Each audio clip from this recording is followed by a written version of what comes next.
FORA.tv. The world is thinking. Our government doesn't work anymore. And I'm not here to make some cheap political point.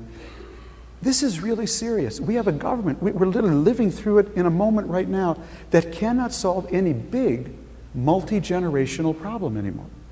Whether it's called immigration or healthcare or the deficit, Social Security or energy.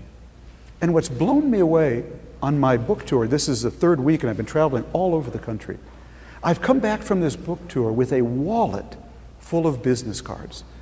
Because every stop I go to, people come up to me and say, I started this energy company, this solar company, this water company. I've got a duck, it paddles a wheel, blows up a balloon, issues methane, turns a turbine. I mean, people are doing the craziest, most exciting things out there. There is an explosion of innovation happening in this country from below.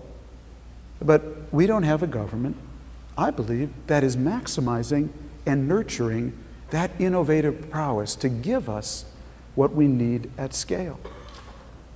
As I wrote the other day, if I were to draw a picture of America today, it would be of the space shuttle taking off. All this thrust coming from below. But the booster rocket is cracked and leaking energy. That's the government. And the pilots in the cockpit are fighting over the flight plan. And so we can't achieve escape velocity to get into the next orbit, to the next great industrial revolution, which in my view is going to be ET, energy technology. And ET has the potential to dwarf IT. I believe the country that dominates ET is going to have the most economic security, the most energy security, the most national security, the most competitive industries, the healthiest population, and the most global respect, because that's the country that's going to be solving the biggest problems facing the world today.